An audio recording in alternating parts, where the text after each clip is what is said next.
I wonder what it must have been like on that night when sin was introduced. The pain that was felt, the struggle that was produced, and the minds that were confused, and the sickness that was loosed. It was clear that peace and happiness were things that sin did not approve. It's what we call the fall of man. It's where perfection ended and slavery began. It wasn't supposed to be part of the plan, but lo and behold, selfish desire gained the upper hand. I would say that it classifies as a tragedy.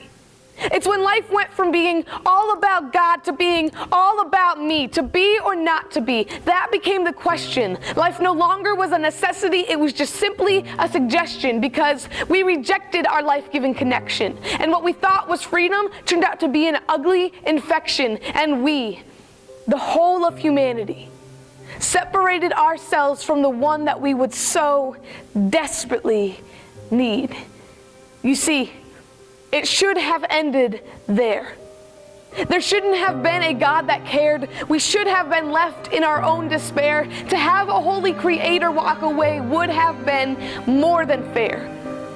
But to say that that is how it ended would be laughable.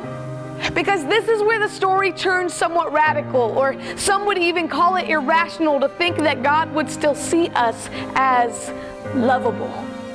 But first, let's rewind to the most important time in the history of mankind, where even the breath we breathe was redefined. In my mind, I see the sight of a clear and silent night where the stars were so bright and all you could hear is the cry of newborn life. To the untrained eye, it seemed so insignificant. Just a baby in a stable, yeah, it was hardly worth acknowledgement. In fact, it's somewhat ironic that the Son of God came and the world would see it as nothing but idiotic.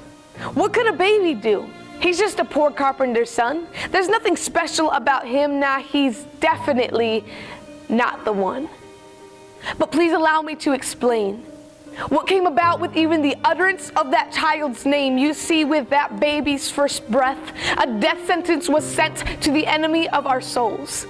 The one named Satan, the one who thought he had all control.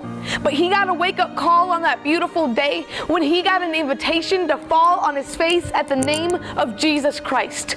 Turns out that baby was going to put up a fight.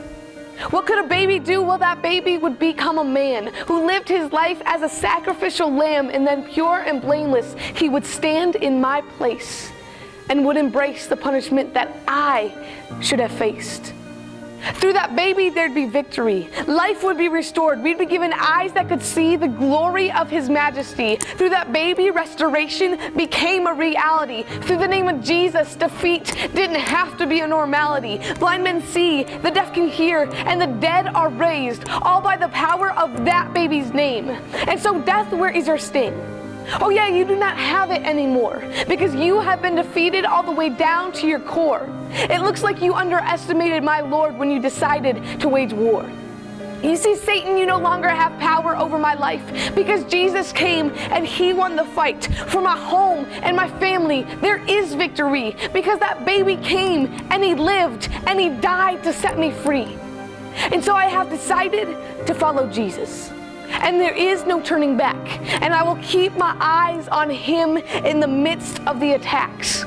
And where I lack, that is where Christ's power is made perfect. And to think that some saw that baby as worthless. So what could a baby do? Well, that baby could know everything that you're going through. He could see the regret that has been haunting you and have a clear view of what you wish you could redo and yet still have an undying, unwavering, unfailing love for you. And so I wonder what it must have been like on that night when love was introduced.